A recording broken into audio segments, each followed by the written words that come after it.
안녕하세요. 임페라트 타이거입니다. 만 65세 이상이 된다면 받을 수 있는 지원금, 기초연금 제도가 있는데요. 그렇지만 당황스럽게도 아직까지 기초연금을 받지 못하는 분들도 많습니다. 그렇기 때문에 오늘은 만 65세 이상이 되었지만 기초연금을 받지 못하는 대표적인 사례 9가지를 설명드리려고 합니다. 자, 첫 번째는 정말 황당한 경우인데요. 기초연금 신청할 수 있는 기간, 만 65세 생일이 있는 달 한 달 전부터 신청 가능합니다. 그렇지만 많은 분들이 신청 시기를 놓치는 경우가 많습니다. 왜냐하면 기초연금 정부에서 알아서 챙겨준다 이렇게 착각하시는 분들이 많으신데요. 기초연금 절대 신청하지 않는다면 챙겨주지 않을 뿐더러 만약 내가 받지 못했다면 소급 적용도 되지 않습니다. 그렇기 때문에 가장 손해보지 않는 방법은 만 65세가 되는 생일 한 달 전 반드시 제때에 신청하셔야 됩니다. 내년 기초연금 32만 2천 원까지 인상되었습니다.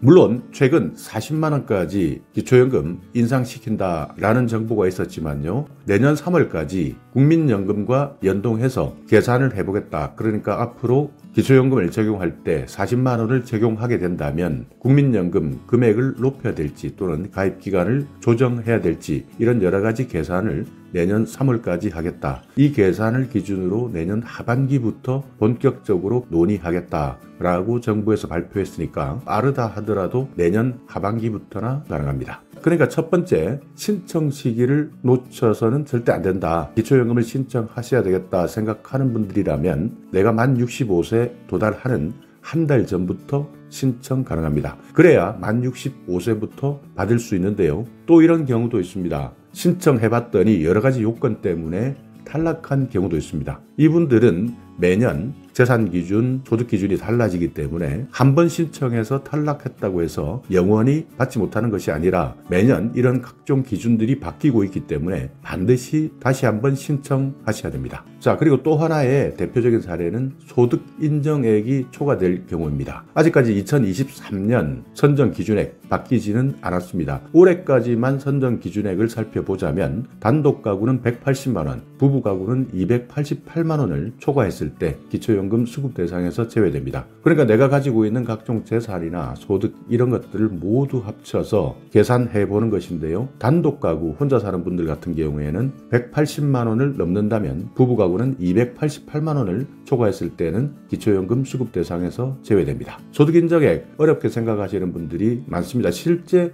계산하는 방법이 조금 어렵습니다. 월 소득도 있을 것이고요. 재산도 있을 것인데 이런 것들을 모두 합쳐서 환산한 합계액을 소득 인정액 이렇게 말합니다. 그러니까 내가 가지고 있는 부동산을 포함한 금융재산 이런 재산이 얼마이냐, 또 자동차는 어떤 것을 가지고 있느냐, 또 실제 내가 벌어들이는 소득은 얼마나 있느냐 이런 것들을 모두 합쳐서 환산하는 금액, 이 기준액이 소득인정액 선정 기준액입니다. 단독가구 180, 부부가구 288만 원을 넘는다 할 때는 기초연금 수급 대상에서 제외되는 것이죠. 그렇기 때문에 소득인정액 계산하실 때 일일이 계산하는 것보다는요, 일단 상담을 받으시면서 재산 상황 확인하셔야 됩니다. 그렇지만 방금 전에 말씀드렸듯이요, 올해까지는 이 내용 때문에 탈락했다. 그러니까 소득인정액이 조금 오버되어서 탈락한 분들 분명히 계실 겁니다. 이분들은 내년에는 선정 기준액이 달라질 수 있기 때문에 다시 한번 받을 수 있는지를 확인하셔야 됩니다. 한번 탈락했다, 그래서 나는 받지 못하겠다라고 포기하시는 분들이 많은데요. 이후에 아무리 소급해서 적용해달라 해봐야 소급해주지 않는다. 꼭 기억해 두셔야 됩니다. 자, 또 하나는요, 가족 간의 거래가 있으신 분, 부동산이나 금융 거래가 있으신 분, 이분들은 조심하셔야 됩니다. 기초연금을 계산하실 때 임대보증금은 금융재산에 속합니다. 이때 임대보증금은 시가표준액의 50%까지 부채로 공제가 가능합니다. 예를 들어서 시가표준액 4억 아파트를 3억에 전세를 주시고 있다 한다면요, 시가표준액 4억의 50%, 2억까지 공제 가능한 겁니다. 그렇지만 이런 임대보증금이 가족끼리의 일이다, 가족 간의 거래다 한다면 공제받을 수 없습니다. 은행권의 대출금 100% 부채로 공제 가능하지만 가족 간의 돈 거래는 공제받을 수 없습니다. 그렇기 때문에 기초연금 신청 대상에서 탈락할 수 있으니까 이분들은 반드시 주의하셔야 됩니다. 가족 간의 거래, 부동산, 금융 있으신 분들은 부채에서 빼주지 않는다. 그러니까 부채로 공제되지 않기 때문에 탈락할 수 있다. 재산 기준이나 소득 기준이 늘어나기 때문이죠. 자, 그리고 또 하나 조심하셔야 되는 것은 가족 간의 명의를 대여하는 겁니다. 그러니까 가족 간에 사업자 명의를 대여하는 경우도 있고요. 통장이나 계좌 개설을 통해서 기초연금 신청인의 계좌에 자금이 입금되는 경우도 있습니다. 이럴 때는 자금의 성격이나 출처, 묻지도 따지지도 않고 100% 신청한 사람의 금융자산에 포함됩니다. 그렇기 때문에 금융자산이 늘어나게 되면 그만큼 소득 인정액이 늘어날 수밖에 없고요. 그렇게 된다면 기초연금 신청 대상에서 탈락할 수 있으니까 가족 간 사업자 명의를 대여하는 경우 통장을 개설하거나 계좌 개설을 하는 사람들, 이분들도 꼭 주의하셔야 됩니다. 가족 간의 명의 대여도 모두 탈락의 사유가 될 수 있습니다. 자, 그리고 또 하나 조심하셔야 되는 것은 기타 증여재산이 있는 경우인데요. 기초연금 계산에 금융재산이 포함되기 때문에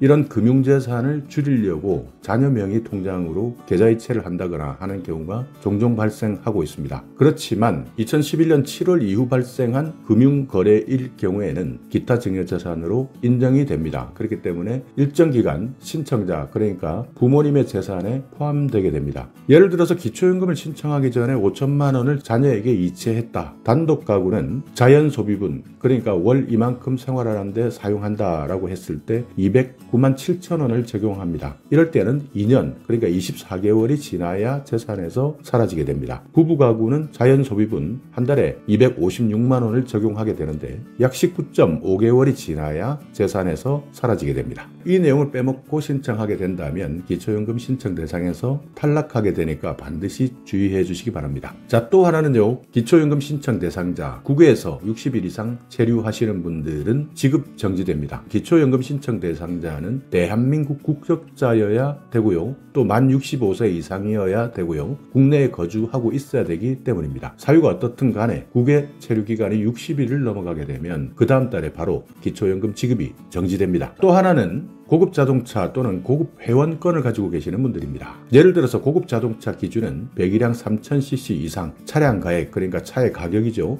4천만 원 이상을 넘거나 둘 중 하나만 해당된다 하더라도 고급차로 인정될 수밖에 없습니다. 고급 자동차에 대한 소득 인정액을 100%로 보고 있기 때문입니다. 콘도나 골프, 승마, 요트 이런 고급 회원권도 마찬가지입니다. 가액을 100% 반영해버리기 때문에 신청 대상에서 탈락해버릴 수밖에 없는 것이죠. 어찌되든 고급 자동차 또는 고급 회원권이 있다면 그만큼 삶의 여유가 있다. 아직까지는 충분히 그 유지 비용만으로도 충분한 소득이 있다. 이렇게 보기 때문에 고급 자동차, 고급 회원권을 소유하신 분들 기초연금 대상에서 탈락할 수밖에 없습니다. 또 한 가지는요. 직역연금 수급권자 그리고 배우자는 기초연금을 받을 수 없습니다. 직역연금이라는 것은 공무원연금, 사학연금, 군인연금, 우체국연금 이 연금을 받으시는 분들 그리고 배우자는 기초연금 신청 대상에서 제외됩니다. 자, 다음은 기초생활수급자의 경우인데요. 이 내용은 조금씩 다릅니다. 기초생활수급자라 하더라도 그러니까 생계급여를 별도로 지급받으면서 기초연금도 추가로 받을 수는 있습니다. 그렇지만 기초생활수급자 같은 경우에는 기초연금을 받게 된다면 그 금액만큼 기초생활수급자의 소득 인정액으로 반영되기 때문에 당장 생계급여액, 그러니까 내가 받고 있었던 생계급여가 감액되어 버립니다. 소득 인정액이 높아지기 때문에 의료급여에도 문제가 발생할 수 있습니다. 그렇기 때문에 기초생활수급자 같은 경우에는 가급적 기초연금을 신청해야 된다면 반드시 주민센터 담당자와 상의를 하셔서 진행하셔야 됩니다. 어느 것이 나에게 더 유리하냐? 생계급여 자체가 줄어들거나 또는